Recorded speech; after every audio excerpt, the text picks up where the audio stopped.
Hello everyone, welcome back to the channel. Today, we're talking about a city that doesn't just exist on land, but floats between reality and imagination.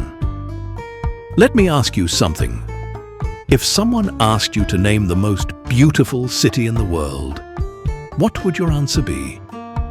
And if they asked you about the city of love, what name would come to mind? For many people, the answer is the same: Venice.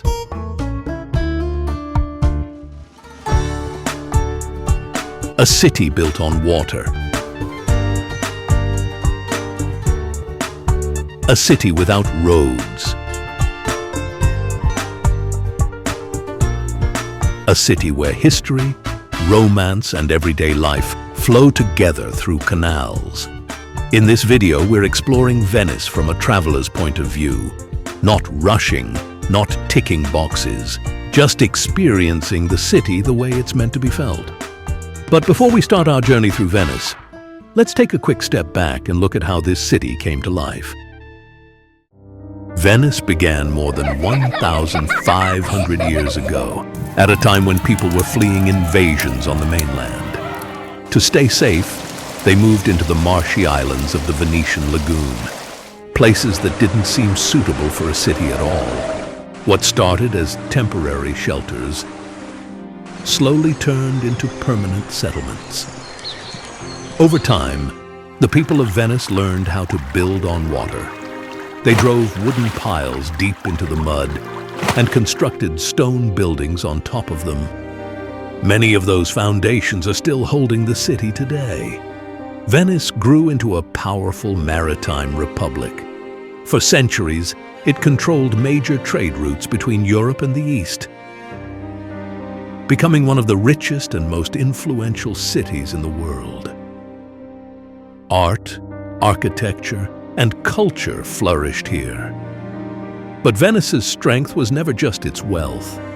It was the way the city adapted to its surroundings instead of fighting them. That relationship with water still defines Venice today. So now, let's start our Venice tour. When you arrive in Venice, history is everywhere. There are no highways leading into the city, no traffic noise welcoming you. Instead, you step into a place where movement happens on foot and by boat, and the pace immediately slows down. The city doesn't open itself all at once. You discover it gradually, one bridge and one narrow lane at a time. Venice is made up of 118 small islands, connected by more than 400 bridges. Walking here is rarely straightforward, and that's part of the charm. You cross a bridge, turn into an alley, and suddenly find yourself beside a quiet canal you didn't plan to see.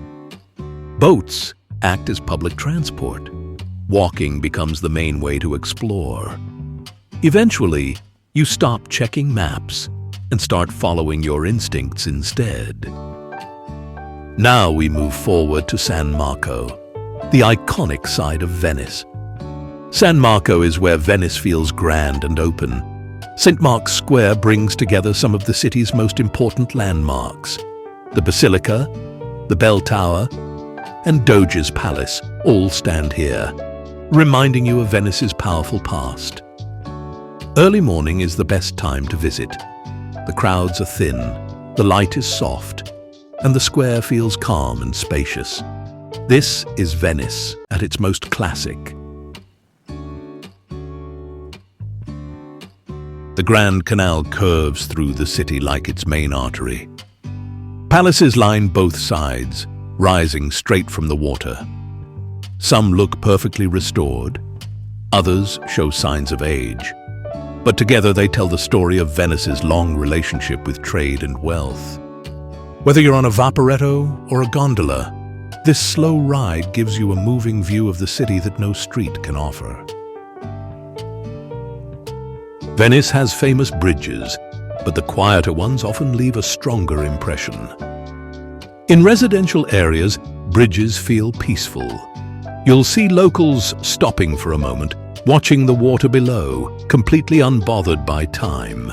These small pauses are what make Venice feel personal, not just beautiful. Step away from the busy tourist paths, and you'll find the Venice locals know. Near the Rialto market, stalls are filled with fresh produce, seafood, and classic Venetian masks. Around the market, small family-run restaurants serve simple, honest food, and life moves at its own easy pace. This is where Venice feels real, not staged, just everyday moments unfolding by the canals. Venice is surrounded by islands, each with its own character. Murano is known for glass-making and feels calm and focused. Burano stands out with its colorful houses and easygoing atmosphere. A short boat ride takes you into a completely different mood, showing how varied life in the lagoon can be. Venice isn't a city you rush through. It's a place where you walk without a plan, cross one bridge too many, and end up somewhere unexpected. If you slow down and give it time, Venice reveals itself quietly. And that's what makes it unforgettable. If you enjoyed this journey, please subscribe to the channel for more travel stories like this.